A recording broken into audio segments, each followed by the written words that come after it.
चला आज मी ना मस्तपैकी हलकी फुलकी भजी बनवत आहे। जेवण बनवायचा कंटाळा आला, आज एकटीच आहे त्याच्यासाठी मी भजी आणि कुरडया बनवून खात आहे। कांदा घेतलाय कापून आणि मिरची आणि लसूण कुटून घ्यायचा आहे, हळद मीठ टाकून मस्त कालून घ्यायचं आहे।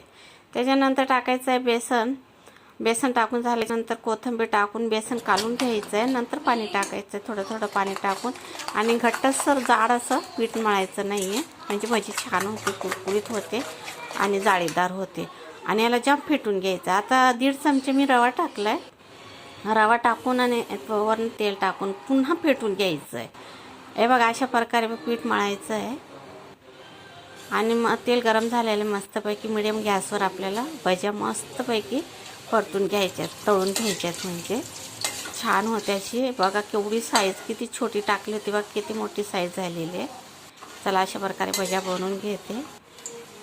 पुन्हा एक घाणा टाकलाय आणि आता तुम्हाला खाऊन पण दाखवते। छान झाले, खूपच मस्त कुरकुरीत झालेले आहे, जाळीदार। हे बघा आवाज बघा आता। चला व्हिडिओ आवडला तर सबस्क्राईब करा, लाईक करा आणि कमेंट करून सांगा। चला झालं आता माझं जेवण, हे जेवण आहे माझं। या तुम्ही पण जेवायला, भजी कुरडई खायला आणि सबस्क्राईब करा।